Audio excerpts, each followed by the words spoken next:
Bismillahirrahmanirrahim. Assalamualaikum warahmatullahi wabarakatuh. A'udzubillah. Bismillah. Alhamdulillah.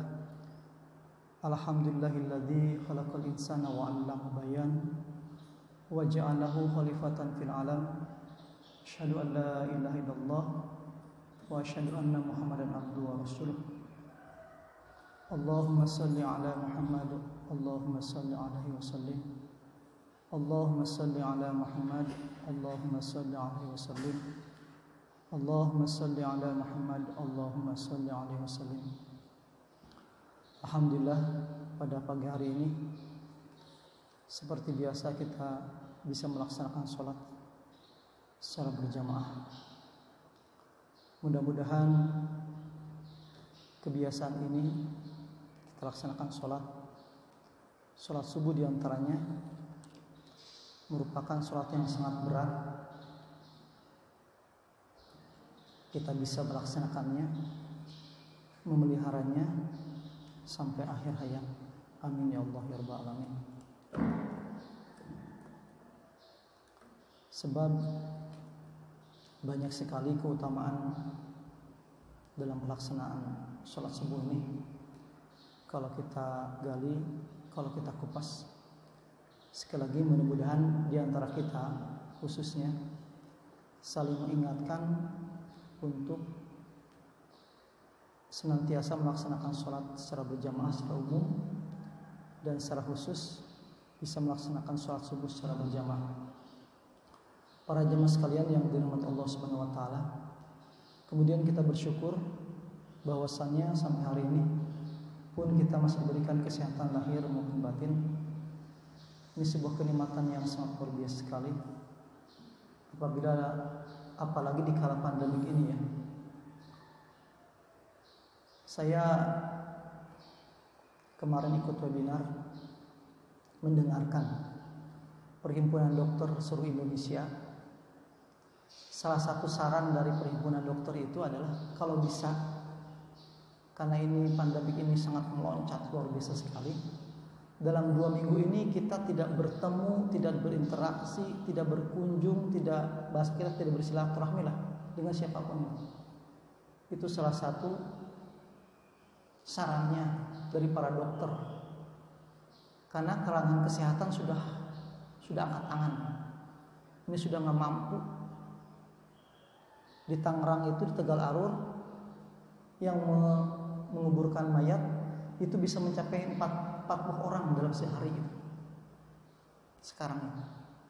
Dan dari Jakarta sudah menampung lagi. Artinya Jakarta sudah dilemparkan ke sana. Jadi ini kita benar-benar sedang diuji. Dan saya ngobrol dengan istri, yang kawannya kena gitu banyak sekali. Di bawah saya umurnya 36 tahun. Anaknya 3 Pak. Paling besar kelas 5. Ibunya tidak tahu, ternyata ibunya pun kena gitu. Kena Covid juga. Belum dikasih tahu sampai sekarang. Karena posisi ibunya pun terkena Covid juga. Jadi mudah-mudahan sekali lagi kita bersabar dalam kondisi seperti ini. Sungguh sangat berat sekali gitu. Khususnya bagi masyarakat rakyat Indonesia. Seolah-olah orang sudah kehilangan kesabaran sekarang. Tapi di sisi lain kita mau bagaimana lagi? Karena kondisi seperti ini.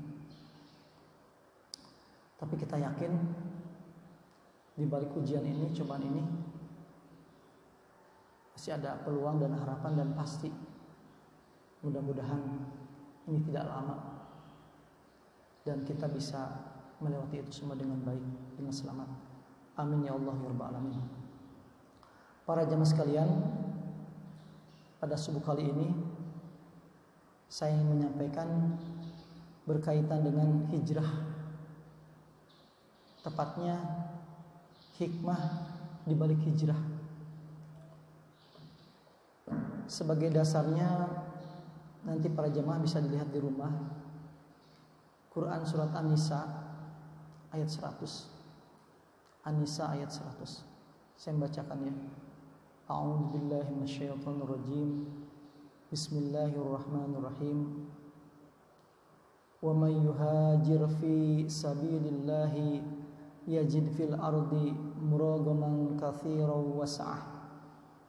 Wa may yahruj min baitihi muhajiran ila Allahi wa rasulihi summa yudrikul mautu faqad waqa'a ajruhu 'ala Allah wa kana Allahu ghafurur rahim. Artinya, dan barang siapa berhijrah di jalan Allah, niscaya mereka akan mendapatkan di bumi ini tempat hijrah yang luas dan rezeki yang banyak. Barang siapa keluar dari rumahnya dengan maksud berhijrah karena Allah dan Rasulnya, kemudian kematian menimpanya sebelum sampai ke tempat yang dituju, maka sungguh pahalanya telah ditetapkan di sisi Allah, dan Allah Maha Pengampun, Maha Penyayang. Ini ada kabar baik yang menggembirakan, ada kabar baik yang sangat menyenangkan bagi orang yang berhijrah. Apa kabar baik dari Allah ini yang harus kita syukuri bagi orang yang berhijrah?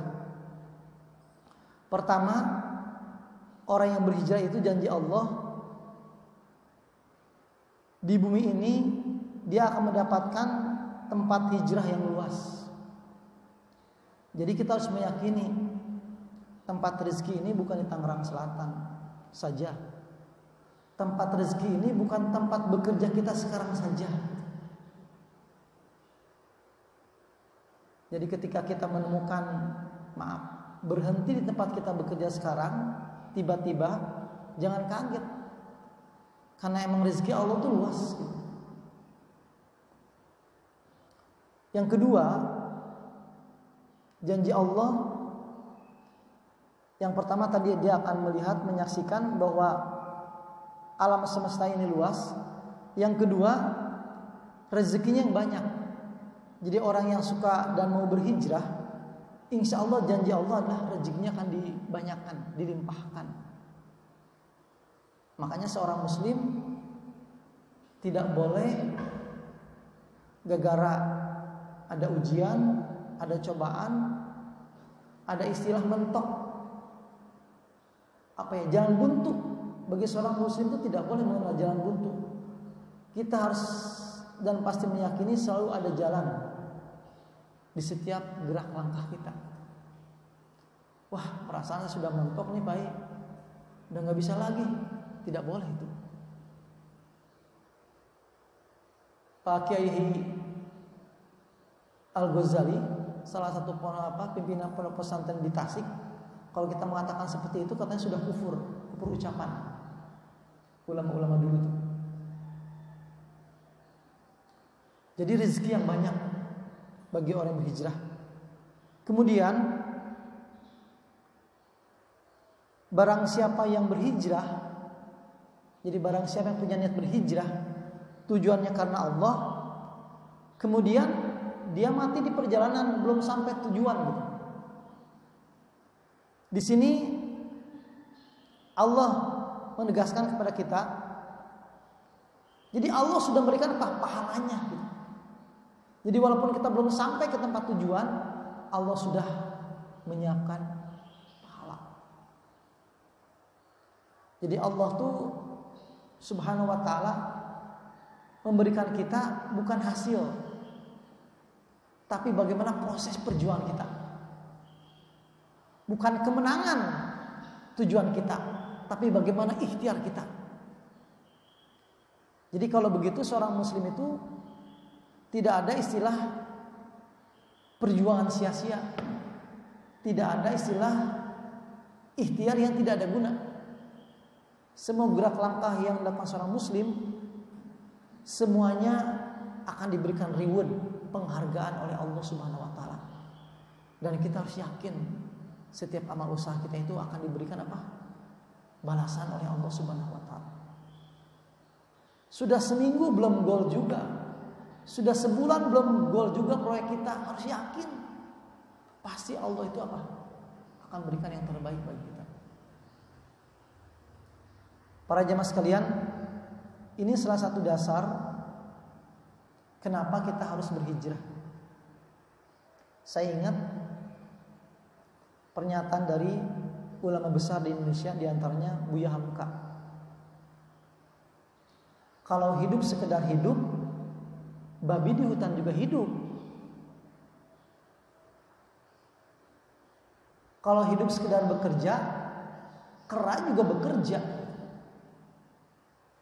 Jadi kita hidup sekedar hidup, babi di hutan juga hidup, kata beliau.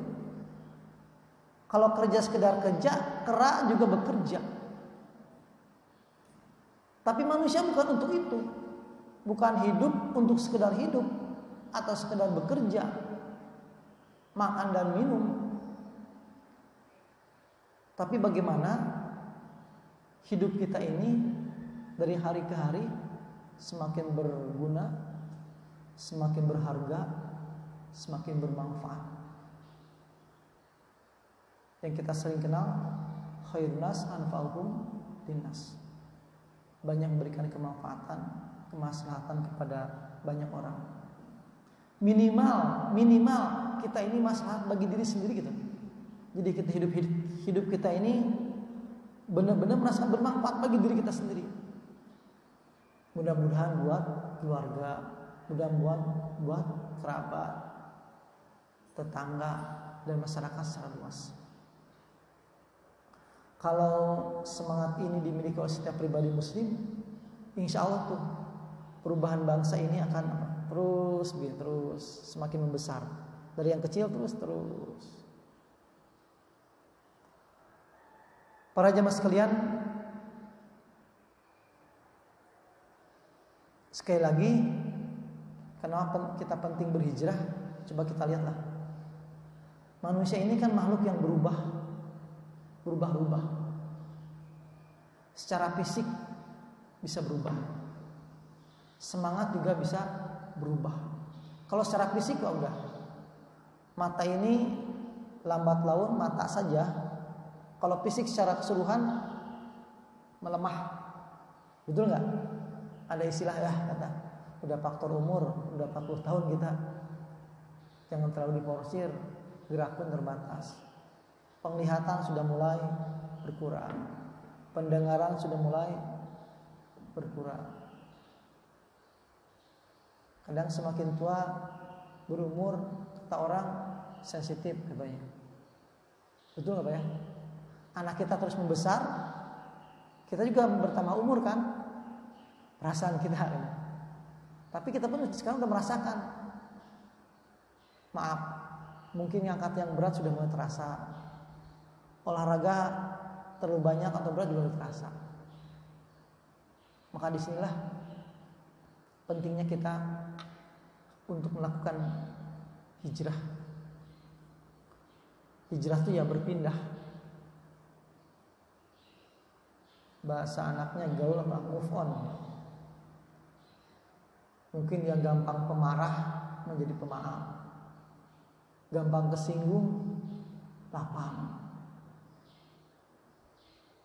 Kalau kita gampang kesinggung, sekarang gampang pemarah, bahaya juga itu. Gampang marah, kita harus cepat meredam. Apalagi kalau di rumah ya. Apalagi kita kalau di rumah. Istri itu kalau sudah marah, salah satu kiat kalau istri marah apa? Udah diem. Tapi kalau istri sudah begini, pokoknya, nah kalau udah keluar pokoknya itu bahaya tuh. Istri kalau gitu, itu pasti tuh akan banyak. Maka kiatnya diem aja. Karena kalau kita maaf dilawan berbahaya. Padahal suami itu terkadang bagaimana si istri memperlakukan. Jadi sikap si suami itu berpengaruh besar bagaimana si istri bersikap pada suaminya. Jadi kalau misalnya udah pokoknya Pak Rusaman masih melawan, itu langsung Pak, langsung dia ngomong 5 tahun yang lalu akan diungkap, 3 tahun yang lalu akan diungkap. Istri begitu. Ya kita sama-sama berkeluarga merasakan hal itu. Jadi kalau misalnya maaf 1 tahun, 2 tahun kita berumah tangga, komunikasi bisa lancar, hebat, cakep.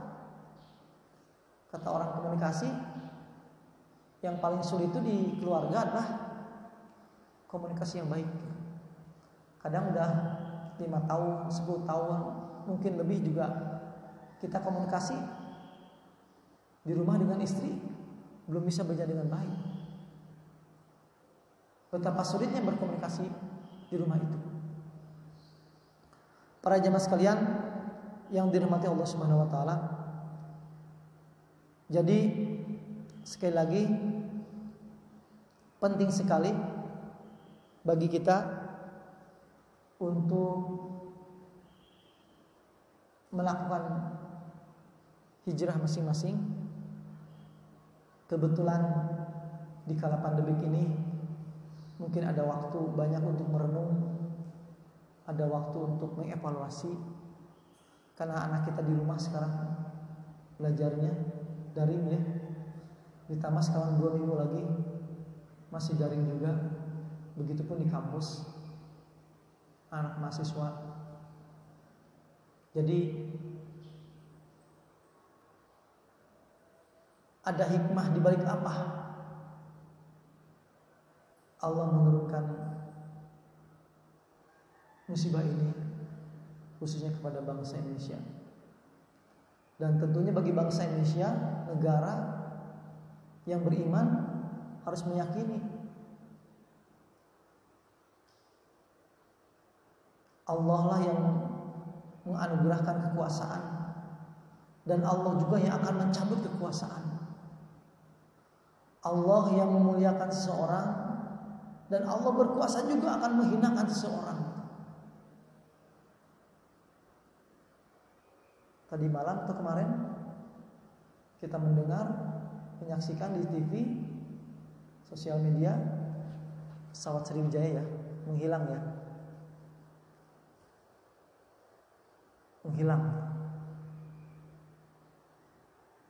Belum lagi ada musibah-musibah di tempat lain yang tidak diberitakan lewat televisi itu. Para jamaah sekalian yang dirahmati Allah Subhanahu wa taala, ada hadis Nabi misalnya mengatakan, man kana yaumuhu khairan min amsihi fahuwa marhumuh. Jadi barang siapa yang kualitas kesolehannya hari ini, tahun ini lebih baik daripada tahun kemarin, hari kemarin, itulah orang-orang yang diberkahi. Jadi kualitas kesolehan kita lebih baik dari hari kemarin, itulah berarti umur kita yang berkah, yang manfaat, yang maslahat. Mudah-mudahan sisa usia dari Allah Subhanahu wa taala yang dianugerahkan kepada kita, kita bisa menjaganya, memeliharanya dengan sebaik mungkin. Amin ya Allah ya rabbal alamin. Jadi sini apa sih hikmah di balik hijrah ini? Saya akan menegaskan hikmah di balik hijrah ini, yang pertama adalah orang yang berhijrah dosa-dosanya diampuni Allah Subhanahu wa taala. Apa dasarnya? Silakan dibaca Quran surat An-Nisa ayat 100. Jadi Allah ampuni dosa orang yang berhijrah. Ini ada kabar baik, kabar positif, kabar yang menggembirakan bagi orang-orang yang berhijrah. Kemudian berkaitan dengan hijrah ini, kita bisa melihat surat Al-Imran ayat 195. Para jemaah sekalian nanti di rumah bisa lihat surat Al-Imran ayat 195. Apa sih keutamaan sisi lain dari orang-orang yang berhijrah ini? Ayatnya panjang sekali. Salah satu di antaranya adalah Bismillahirrahmanirrahim. Falladzina hajaru wa ukhriju min diyarihim wa udzu fi sabili wa qatalu wa qutilu la ukaffiranna anhum sayyi'atihim wa la udkhilannahum jannatin tajri min tahtihal anhar sawaban min indillah wallahu indahu husnus sawab. Shadaqallahul adzim. Surat Al-Imran ayat 195 ini berkaitan hijrah. Di sini jelaskan, maka orang-orang yang berhijrah, yang diusir dari kampung halaman, yang disakiti pada jalan Allah maksudnya, yang berperang dan yang terbunuh, pasti akan aku hapus kesalahan mereka dan pasti aku masukkan mereka ke dalam surga-surga yang mengalir di bawahnya sungai-sungai sebagai pahala dari Allah, dan di sisi Allah ada pahala yang baik. Jadi para jemaah sekalian, orang yang berhijrah ini ada resiko, ada konsekuensi yang harus ditanggung. Di sini bisa diusir, ya, diusir di rumah, diusir dari kampung, bisa disakiti, dan bisa juga dibunuh. Kalau bahasa sekarang yang sering kita dengar, kalau ngajak baik ya ngajak baik semua orang bisa. Kalau orang ngajak baik semua orang bisa, insya Allah. Waktunya sholat kita sholat, waktunya zakat kita zakat. Tapi kalau sudah menyeru mengingatkan, itu ada risiko. Ada risiko. Kita jalan ke depan kuburan tuh, di sana ada orang yang suka berjudi. Kata ibu-ibu, bisa nggak? Pak, maaf ya, tidak boleh berjudi di sini. Terus bapak datang di depan mereka, itu menyeru, ada risiko, ada konsekuensi. Tapi kalau misalnya, ayo kita sholat berjamaah, mengajak kebaikan, ya tidak ada risiko. Mengajak berpuasa, waktu berpuasa tidak ada risiko.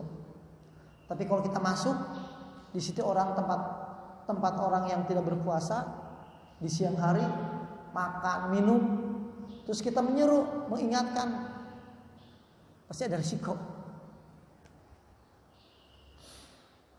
Dan melangkah ke arah seperti itu, tentu nilainya mereka yang melakukan jauh lebih baik daripada kita, karena ada risiko-risiko yang siap ditanggung.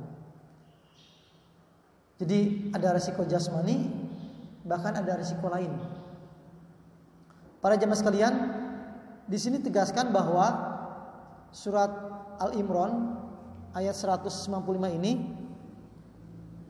jadi orang yang berhijrah ada risiko diusir, disakiti, bahkan dibunuh. Tetapi sekali lagi, orang yang berhijrah itu keutamaannya apa? Akan dibersihkan, dihapus kesalahan-kesalahannya. Ada istilah 20 tahun kita berbuat baik, terus menerus 20 tahun, terus kita hilap berbuat salah, mungkin sehari 2 hari, itu manusia bisa melupakannya gitu. Kadang manusia begitu. Anda sudah berbuat baik berhari-hari, berbulan-bulan, bahkan bertahun-tahun, terus Anda berbuat salah.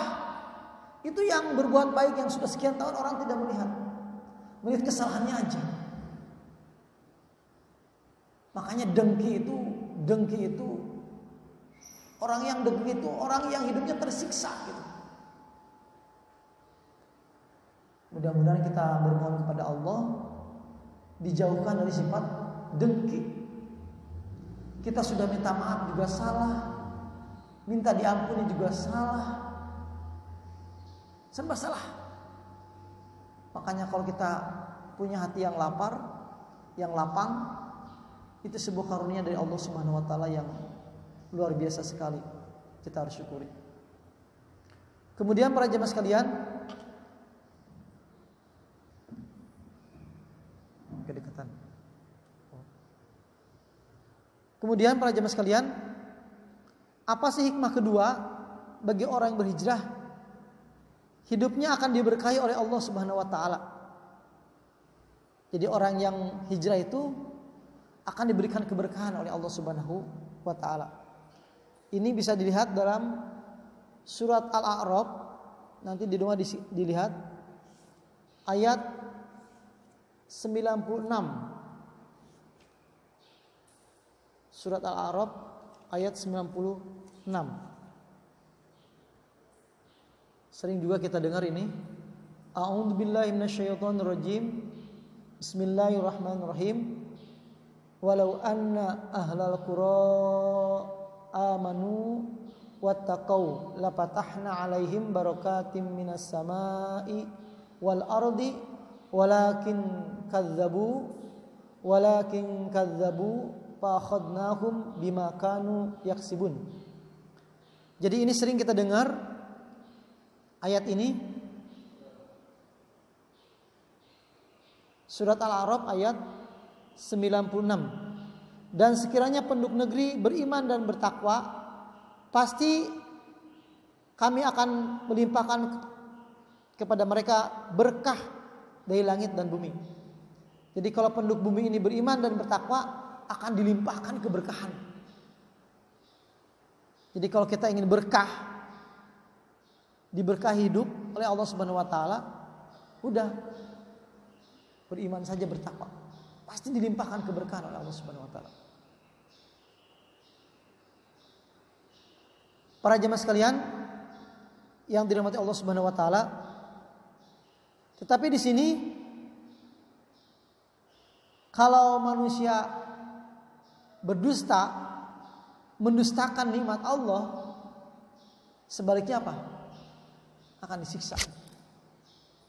Siksa yang sangat berat, siksa yang sangat pedih. Jadi kalau bangsa Indonesia ini masyarakatnya mendustai Allah, maka Allah akan berikan siksa yang sangat pedih. Begitupun kita secara pribadi. Siapapun yang mau diberkahi, lapatahna alaihim barakatim minas samai wal ard, diberikan keberkahan dari langit dan bumi, maka beriman dan bertakwalah. Berat tidak beriman dan bertakwa ini. Tentu ini perjuangan yang kita harus ikhtiarkan selama hidup ini. Maka sangat penting kita punya teman yang baik, punya lingkungan yang baik, punya kawan-kawan yang baik, punya tetangga yang baik yang selalu mengingatkan dalam kebaikan, dalam takwa kepada Allah Subhanahu wa taala. Para jemaah sekalian, berkah itu apa? Berkah itu apa? Bertambah-tambah kebaikan. Jadi ziyadatul khair fil khair. Bertambah kebaikan dan kebaikan. Bahasa sederhana, setelah kita punya motor, bersemangat lagi bekerja. Setelah kita punya motor, bersemangat lagi mencari apa? Hal-hal lain yang bermanfaat bagi kehidupan kita. Setelah punya mobil, bersemangat lagi bersilaturahmi dengan saudara, dengan teman. Jadi ada bertambah terus kebaikan-kebaikannya. Itulah dikatakan berkah. Jadi ada bias positif bukan saja buat kita, tapi juga ada bias positif bagi orang lain. Para jemaah sekalian yang dirahmati Allah Subhanahu wa taala, bisa juga berkah itu apa? Bertambah terus kesolehannya. Bertambah terus kesolehannya. Ada seorang yang ulama yang mengatakan, Ciri hidup berkah itu apa? Selalu terus-menerus baca Quran. Itu ciri berkah. Jadi kalau dalam sepekan kita beres 1 juz, alhamdulillah ya. Barakallah, Pak Junaid mengingatkan. Barakallah, amin. Kita seminggu ini sudah selesai 1 juz membaca Al-Quran. Coba kalau nggak ada komunitas, mungkin di rumah apa? Ibu-ibu tuh habis tuh 1 jam, setengah jam nonton sinetron. Coba kalau ke majelis taklim, istri kita dapat ilmu. Coba kalau mendengarkan di TV atau lewat handphone, dapat ilmu. Jadi apa? Umurnya berkah. Kehidupan kita berkah. Pagi ini kita kumpul di sini. Nah, ini umur kita yang berkah. Kenapa? Kan di masjid, tempat yang suci, tempat dikabulkannya doa-doa. Kita bertemu dengan teman ini banyak. Tempat datangnya rezeki, rahmat, keberkahan Allah Subhanahu wa taala. Jadi berkah. Para jemaah sekalian yang dirahmati Allah Subhanahu wa taala,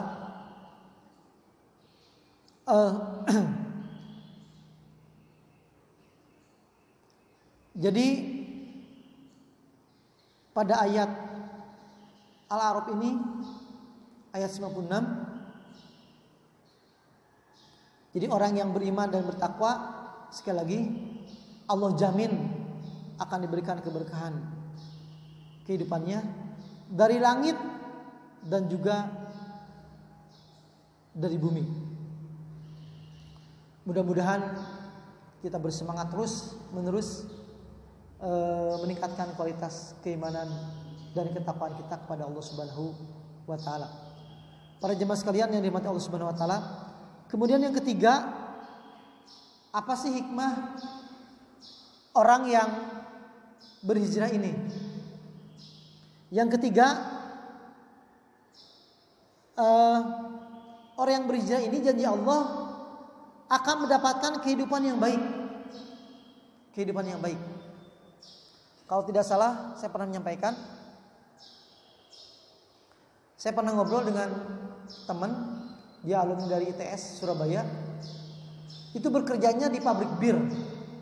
Kata dia, saya sudah berapa kali mencoba itu bir. Jadi kalau ingat dosanya kata dia, wah kebayang juga sih. Jadi dia berontak, tidak betah, tidak mau kerja di tempat tersebut. Kenapa? Bertentangan dengan nuraninya. Kemudian dia bermohon kepada Allah meningkatkan kualitas keimanan dan ketakwaan. Subhanallah, Allah berikan pekerjaan yang sangat berkah sekali. Akhirnya dia menjadi seorang konsultan pendidikan. Pada backgroundnya dia seorang teknik, ya, seorang insinyur. Tapi dia menjadi seorang konsultan pendidikan. Jadi dia berkeliling di Indonesia, berapa ratus sekolah yang dia pegang, baik negeri maupun swasta. Berapa keluarga dia melayani bimbingan konseling orang-orang yang membutuhkan keilmuan dia gitu. Jadi para jemaah sekalian, itulah janji Allah bahwa orang yang berhijrah yang ketiga ini akan mendapatkan kehidupan yang baik. Ini nanti bisa dilihat dalam surat An-Nahl ayat 97. Jadi surat An-Nahl ayat 97. Coba kita lihat surat An-Nahl ayat 97 ya. Bismillahirrahmanirrahim. 97.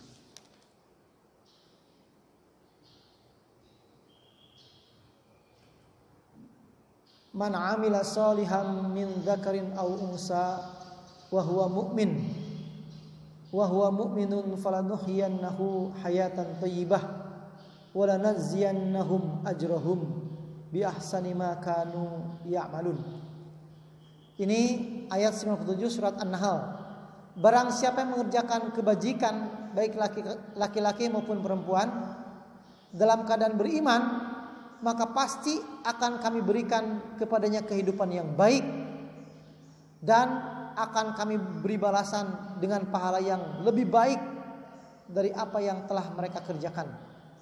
Jadi jelas di sini surat An-Nahl ayat 97 bahwa orang yang berhijrah akan mendapatkan kebajikan yang berlimpah, ya, akan diberikan kehidupan yang baik oleh Allah Subhanahu wa taala.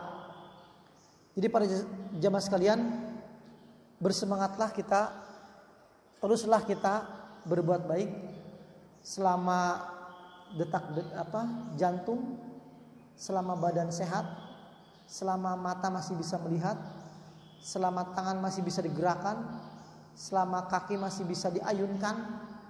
Lakukan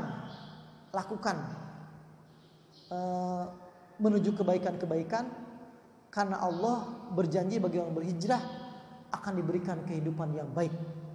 Di sini baik laki-laki maupun perempuan. Jadi Allah berikan reward, balasan, laki dan perempuan sama. Pasti diberikan balasan oleh Allah bagi orang yang mengerjakan kebajikan. Makanya dalam hadis kalau tidak salah, la tahqiranna minal ma'rufi syai'an walau an talqa akhaka. Jangan engkau meranggap remeh perbuatan sekecil apapun. Bisa jadi perbuatan sekecil itu yang menjadi penyebab kita masuk surga. Pak Samsul, terima kasih ya, kemarin saya dikasih tahu. Padahal kita nggak sadar. Yang saya kasih tahu apa? Rupanya bagi orang tersebut apa? Merasakan bermanfaat. Aduh, terima kasih banyak ya. Saya kemarin kasih pinjam 200.000. Bagi kita mungkin nggak ada apa-apa, nggak ada nilainya 200.000. Tapi bagi orang yang dibantu tersebut, bisa jadi itu menjadi penyebab bagi seorang mendapatkan surga Allah Subhanahu wa taala. Makanya mungkin, maaf, kalau kita ngasih orang 2.000 ya, yang parkir 2.000, yang ngamen 2.000, kadang-kadang kita coba berpikir, 2.000 itu buat beli apa sih Pak Rizalvan? Kalau ada rezeki kasih aja 5.000. Kalau ada rezeki kasih aja 10.000. Apa? Ya udah, urusannya dengan Allah.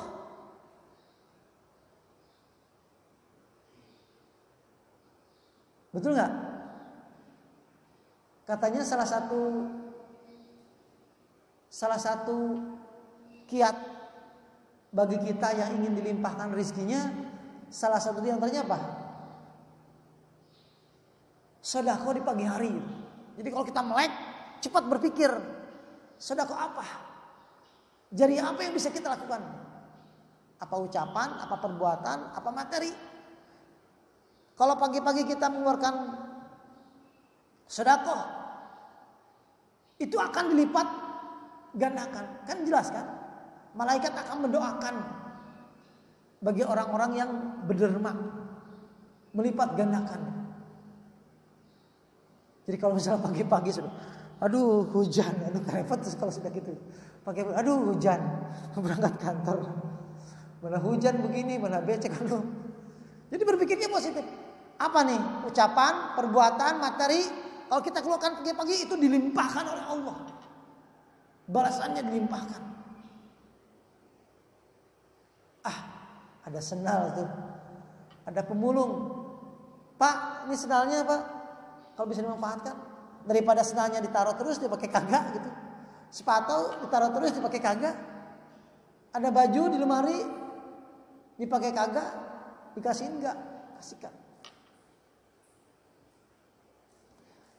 Para jamaah sekalian, inginkan kita dibaikan oleh Allah kehidupan kita? Inginkan? Maka berbuat kebajikanlah. Jadi jangan sampai menganggap sepele perbuatan baik sekecil apapun. Itu akan dilimpahkan oleh Allah Subhanahu wa taala. Para jemaah sekalian, saya tidak bisa melanjutkan, nanti kita teruskan. Sebagai penutup, di Madinah terkena panas sekali. Karena saking panas menyengat, keluar dari rumahnya seorang berlari menuju masjid. Lari cepat-cepat karena panas.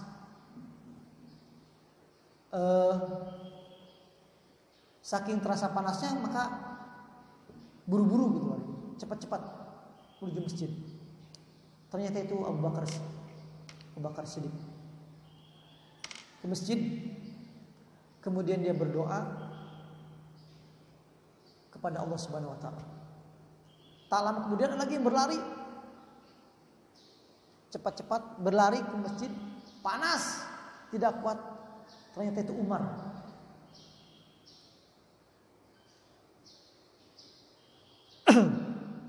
Kata Umar kepada Abu Bakar, "Lah, kok sampean di sini gitu?" "Lah, sampean di sini. Ada apa ini?" "Apa?" Jawab Umar, "Karena saking panas dan saya lapar." Akhirnya Umar bertanya, "Lah, sampean juga ke sini. Kenapa?" "Di rumah panas dan lapar." Terus pergi ke masjid. Beribadah, berdoa, menahan panas dan lapar. Ini mengisyaratkan di antaranya adalah kalau kita ada apa-apa cepat pergi ke masjid dan bermunajat kepada Allah Subhanahu wa taala.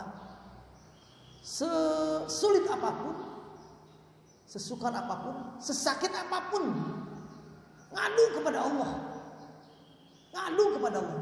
Jangan ngadu lewat WA, Facebook. Ngadunya sama Allah. "Pak, saya punya masalah besar." Yakin Allah lebih besar lagi dari masalah kita. Sulit, kecil, maka ngadu kepada Allah.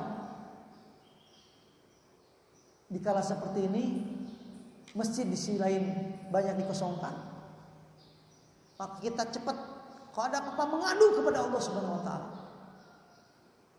Abu Bakar merasakan panas yang sangat menyengat dan lapar, begitupun Umar. Tak lama kemudian ternyata siapa yang datang? Rasulullah Muhammad SAW. Pun Nabi ke masjid. Dan Nabi apa? Bermunajat, berdoa kepada Allah. Kemudian sahabat bertanya, "Ya Rasulullah, kenapa Anda pun ke masjid?" Ternyata Nabi pun sama, merasakan panas yang sangat menyengat dan lapar.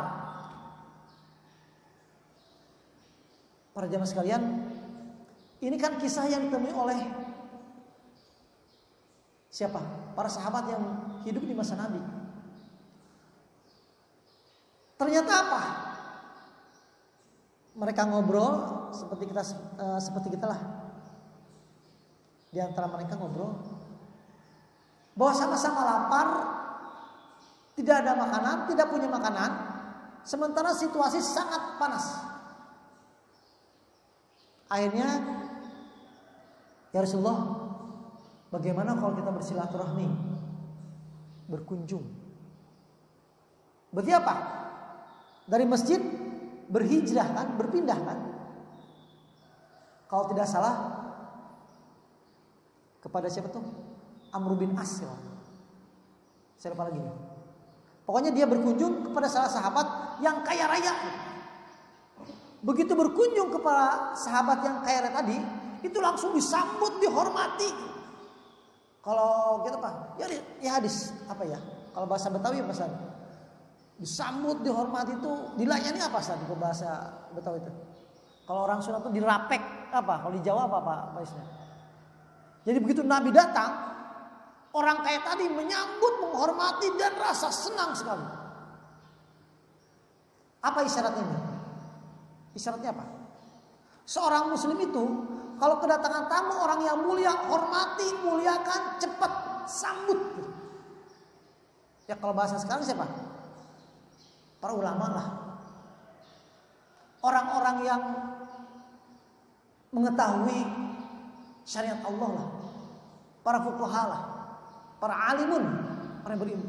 Hormati, muliakan orang-orang yang berilmu. Jadi orang yang kayak tadi sangat senang, gembira kedatangan apa? Rasulullah Muhammad SAW. Disambut, dihormati. Ada apa dan bagaimana? Cerita tadi panas, lapar. Langsung apa sahabat tadi? Menebang pohon kurma. Bukan ngambil pohon kurma, bukan ngambil kurmanya. Menebang itu pohon kurma. Dibagikan, diberikan kepada Rasulullah. Ada Umar, Abu Bakar diberikan. Kata Nabi, kenapa semuanya diberikan? Ya Rasulullah, saya kan tidak tahu Anda itu sukanya yang mana. Apa yang sudah, maaf, kurma itu apa namanya? Ada masih mangkal gitu ya, ada masih kecil dan sebagainya. Kan saya tidak tahu.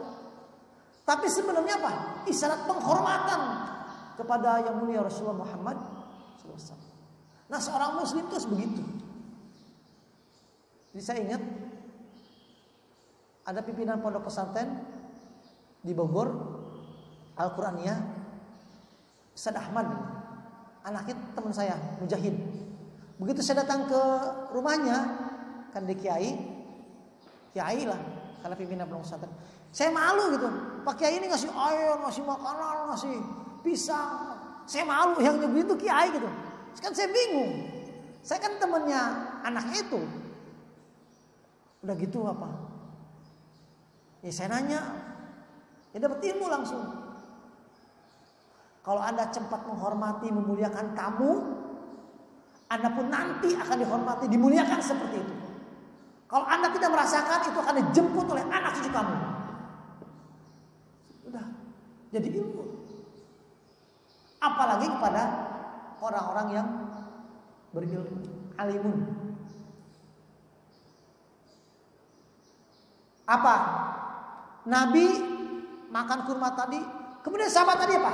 Karena kaya, memotong kambingnya yang gemuk. Jadi ada orang kaya itu yang ngerti agama, ada orang kaya yang tidak ngerti agama. Orang kayanya ngerti agama, paham agama, memotong kambingnya. Dan Nabi dengan sahabat tadi makan di rumah tersebut dan merasakan nikmat.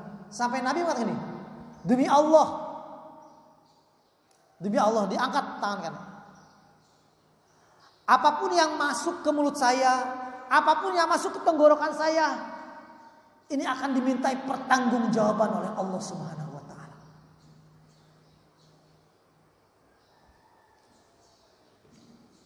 Sebelah kanan, sebelah kiri, demi Allah, demi Allah, demi Allah 3 kali. Apapun yang masuk ke mulut, yang masuk ke tenggorokan, ini akan dimintai pertanggungjawaban oleh Allah Subhanahu wa taala. Para jamaah sekalian, sekali lagi mari kita terus berikhtiar, berjuang untuk melakukan perubahan-perubahan diri, dan semoga sisa umur yang Allah berikan ini umur yang manfaat, umur yang maslahat, dan kita semua berdoa memohon kepada Allah Subhanahu wa taala akhir kehidupan kita dalam keadaan husnul khotimah. Amin ya Allah ya rabbal alamin. Mudah-mudahan pada pagi hari ini dan seterusnya kita dijaga dan dipelihara oleh Allah Subhanahu wa taala, senantiasa dalam ketaatan kepada Allah Subhanahu wa taala. Ternyata kalau kita melakukan perjuangan atau berhijrah, itu punya keutamaan yang luar biasa sekali, dan ini harus kita kejar, harus kita ikhtiarkan selama kita diberikan sisa umur oleh Allah Subhanahu wa taala. Para jemaah, sekali lagi walau keadaan seperti ini sekarang ini, terus kita mohon kepada Allah Subhanahu wa taala. Mungkin ini ujian yang sangat berat, tapi tidak ada yang berat bagi Allah Subhanahu wa taala. Karena Allah Subhanahu wa taala yang menggenggam kehidupan ini, yang menghidupkan dan matikan kehidupan kita. Mudah-mudahan pagi hari ini sebagai pagi yang berkah dan berikan semangat bagi kita sekalian. Itu yang bisa saya sampaikan. Kurang lebih mohon maaf. Wassalamualaikum warahmatullahi wabarakatuh.